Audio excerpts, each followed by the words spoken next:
সর্ষে বাটা দিয়ে কাঁকরোলের তরকারি কিন্তু খেতে বেশ দারুণ। তো চলেন রেসিপিটা দেখে নিই।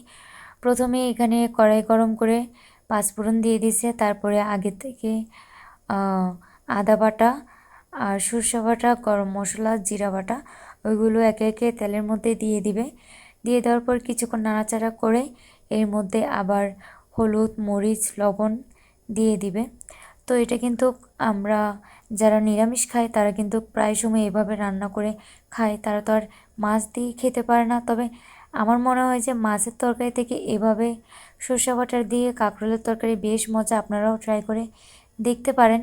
তো এটা মা রান্না করতেছিল, আর এদিকে হচ্ছে গরম মশলা দিয়ে দিছে মা। আবার কিছুক্ষণ নাড়াচাড়া করে পরিমাণ মতো জল দিয়ে দিবে, যেহেতু একটু ভুনা ভুনা থাকবে। তো যার কারণে পরিমাণ মতো জলটাও দিয়ে দিল। এখানে আবার কিছুক্ষণ ফুটিয়ে নিবে মশলাটা, যাতে মশলাটা ভালোভাবে কষে আসে। তো এখানে একদম সুন্দর গরম হয়ে গেছে। এবার একে একে কাঁকরোল আগে থেকে মা ভেজিয়ে রেখে দিয়েছিল, এবার কাঁকরোলগুলো দিয়ে দিবে। আর কাঁকরোলের তরকারি আমার থেকে এমনিতেও বেশ ভালো লাগে, আমাদের বাসায়ও সবাই খায়।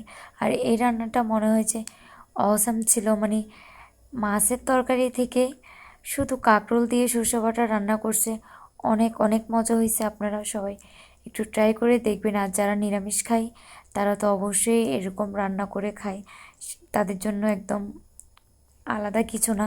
তো এই যে আমার ফাইনাল লুক।